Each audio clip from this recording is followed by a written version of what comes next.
Czech car company Skoda, whose cars proverbially gave their owners a challenging time, is today launching a campaign against road rage. It says it's not just drivers of the flashiest cars who succumb to antisocial behaviour on the roads, so its dealerships are issuing motorists with free stress relief kits, which include a cassette tape with soothing relaxation exercises. It's all part of Skoda's attempt to cast off the old joke image, something it's been trying hard to do since Volkswagen took a stake 4 years ago. Caroline Bailey reports. Skodas have been sold by this car dealership for 22 years.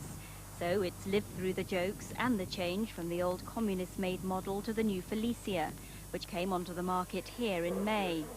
The Felicia is the product of Skoda, backed by Volkswagen. By the end of this year, the German company will have a 70% holding. Its presence in Skoda has been recognised. We got very used to dealing with, by and large, the same people. Now we find that we're getting people in from outside with other makes of cars coming in. And some of them sort of furtively scuttle into the showroom and say, well, you know, I wouldn't have been here if it wasn't for the Volkswagen connection, as if they have to justify it to me. Sit back in the driving seat and rest your hands in your lap. Unclench your jaw. Let your tongue rest loosely in your mouth. This is what Skoda wants drivers to do before setting off on a car journey. The relaxation tape is part of Skoda's road rage relief campaign, although you might not automatically associate road rage with a Skoda driver.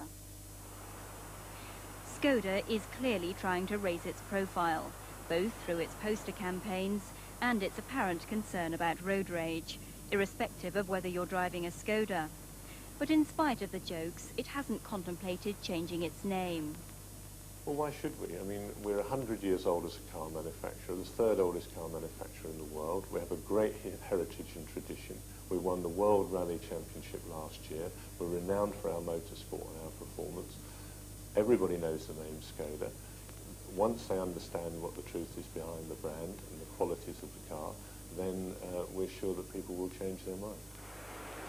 Skoda plans to build a range of bigger cars and new commercial vehicles by 1998.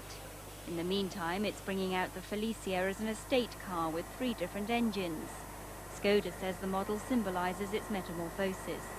Some say there's still a long way to go.